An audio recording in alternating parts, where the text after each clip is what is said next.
në mënyrë bindëse, është gara armatimeve e haruar që në vitet 80, ajo ka vënd të jetë dhe kuptohet që Rusia mundohet të flasë me forcë, do me thënë për interesat e veta, dhe Oreshnik është një raket që nuk ka analog në botë, si që deklarojnë dhe këtu, dhe kokat që mbushen si me mbushje bërthamore, por edhe me konvencionale, do me thënë është përdorur si poligon Ukraina, njëherë është goditur vetëm, me një mbushje, bile s'ka pasur mbushje fare, kanë goditur Dnjepropetrovskun, dhe kaq, do me thënë, ka pasur një trajektori të paparashikueshme fare, dhe si që deklaron dhe vetë Putini, do me thënë, është e pakapshme nga çdo lloj rakete perëndimore. E qartë, po nga ana tjetër, duke qenë se dhe shefi i inteligjencës Ukrainase e cilësoi këtë lëvizje si një blluf të Kremlinit, sa shpesh Rusia tashmë po përdor të gjithë të strategjinë e friksimit? Duhet të them që Ukrainasit, do me thënë, shërbimi sekret Ukrainas është vetë blluf, do me thënë, pasi shumë herë deklarojnë gjëra të paqëna, për shembull Pardjeka që janë një, do me thënë, që ata deklaruan dhe e përhapin në të gjithë mass media që goditën një nëndetse ruse të klasit Varshavianka, që janë, do me thënë, që janë edhe raketa mbajtëse. Në fakt ka qenë sulmi, do me thënë, që ka goditur molin dhe jo vetë raketën. Pra, tu është një luftë faktesh, propagande, si nga njëra palë ashtu dhe nga ana tjetër, por Oreshnik dihet që nuk është blluf, po është goxha raket dhe një raket që, siç kanë deklaruar, e kanë dërguar në prodhim serial. Pra nuk është në fazën eksperimentit më. Prandaj duhet marrë seriozisht si fakt, por nuk do thotë që nesër mbas nesër këto do të përdoren diku, mund të përdoren raketat konvencionale, por dhe ato do me thënë kanë me karakteristikat që ka ky Oreshnik, ky nuk shquhet për precizion, por shquhet për sipërfaqen goditëse, sepse janë 6 koka bërthamore, nuk flitet për precizion këtu, dhe kuptohet që kjo mënyrë luftimi nuk i përshtatet Rusisë, që siç deklaron dhe vetë presidenti Putin, neve bëjmë ndërhyrje kirurgjikale në Ukrainën, etj. Pra, po të ishte në një Izrael në Gaza, ai do ta përdorte, po Rusia për momentin nuk ka ndërmend ta përdori. E qartë, zoti Pumo, sa realisht është i synueshëm ky sistem i pandalshëm? Po, unë nuk jam, do me thënë, ekspert, do me thënë, raketa, sigurisht që të vlerësoj, po si flitet që për momentin ato sistemet radare perëndimore nuk janë në gjendje ta kapin, se edhe trajektoria e lëvizjes është shumë ndryshon vazhdimisht, dhe për këtë, do me thënë, nuk është e parashikueshme lëvizja e raketës, e pakapshme. Qartë. Mirë, zoti Pumo, nga ana tjetër, a jemi përballë një faze tashmë ku armët strategjike po përdoren më shumë si një instrument politik se sa për përdorim real? Po, është pjesë e politikës, kanë qenë dhe kanë mbetur si pjesë e politikës botërore gjithmonë, është një treg, është një pazar, me që është dhe Trumpi, do me thënë në pazar, do bëjmë pazar me Trumpin, thonë rusët, por do me thënë kuptohet që mundësit e këtij vendi të paktën të drejtimi janë të pashtershme, është vendi që ka më tepër koka bërthamore se në çdo vend tjetër në botë, do me thënë mbi 6.000 koka flitet, pra është një mos gaboj, mund ta shkatronin botën 50 herë, do me thënë. Kjo është një fakt që duhet marrë në konsiderat. Gjithsesi, rusët thonë që janë të disponuar të negociojnë me Shtetet Bashkuara të Amerikës për një marrëveshje të re për kufizimin e armëve bërthamore dhe raketore. Gjithashtu flitet që edhe Kina, siç deklaroi presidenti Trump, mund t'i bashkojë kësaj marrëveshje, sepse në fakt arsyeja pse u prish marrëveshja mes Rusisë dhe Shtetet Bashkuara të Amerikës ka qenë që në momentin që rusët dhe amerikanët po qarmatoseshin, Kina po shtonte arsenalin e vet. Dhe do me thënë, edhe në kohën e Bidenit, biles këto marrëveshje kanë qenë në funksionim mes Rusisë dhe Shtetet Bashkuara të Amerikës. Gjithsesi, superfuqi do të gjejnë mënyrën për të ujdisur në këtë drejtim, sepse nga kjo varet edhe një pjesë e mirë e sigurisë botërore. E qartë, mirë, zoti punë, nga ana tjetër, ministri i jashtëm rus Sergej Lavrov ka bërë dhe disa deklarata të forta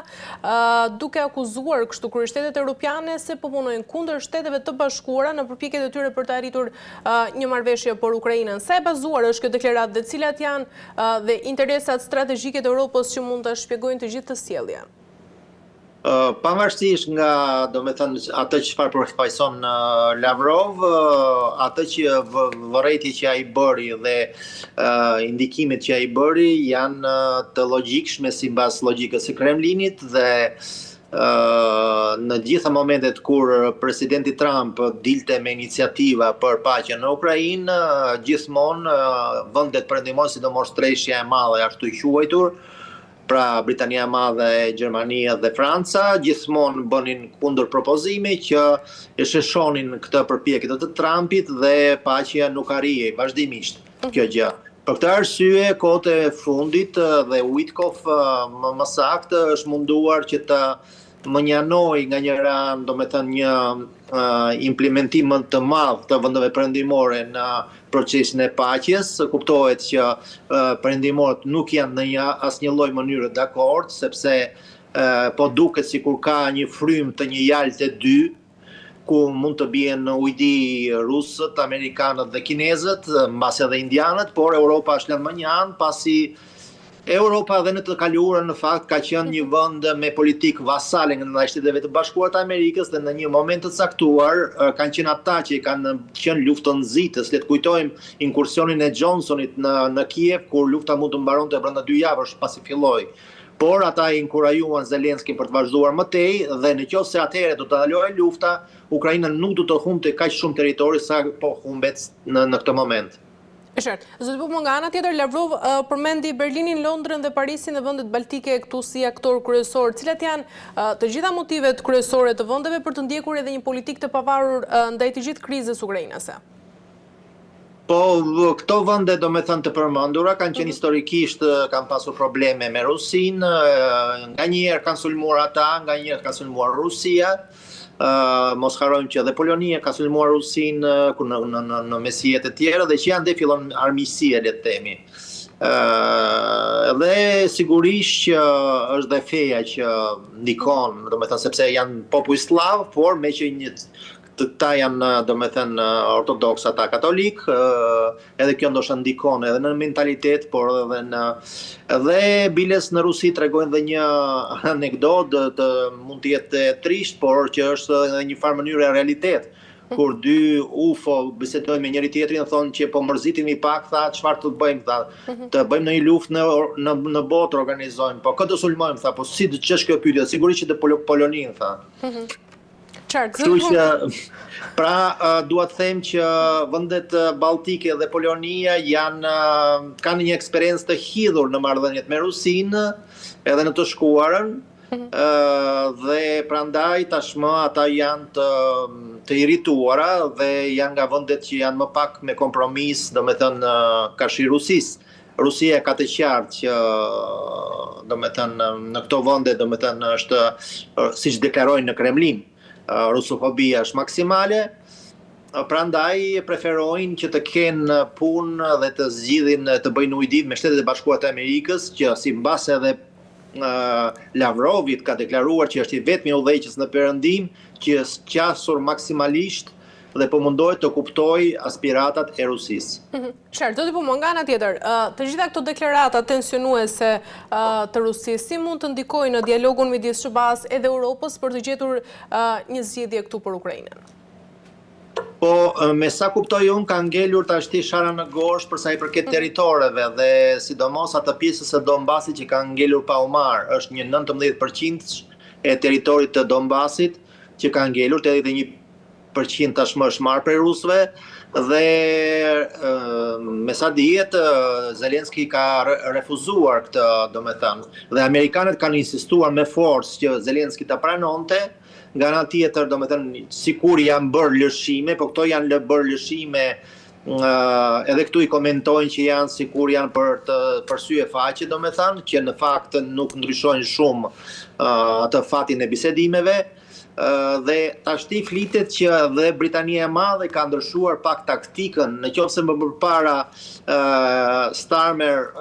shkonte në konfrontim me Shtetet e Bashkuara të Amerikës, tashti ata me urtë e butë po mundohen të shtyjnë kohën dhe këtu në Rusi ka ca komente, domethënë edhe mass media që Britania e Madhe po pret tash me po sa ta shty maksimalisht për të shtyrë këto 3 vjet që kanë ngjedhur me udhëheqjen e Trumpit dhe pastaj të shpresojnë që do fitojnë demokratët dhe të rindryshojë politika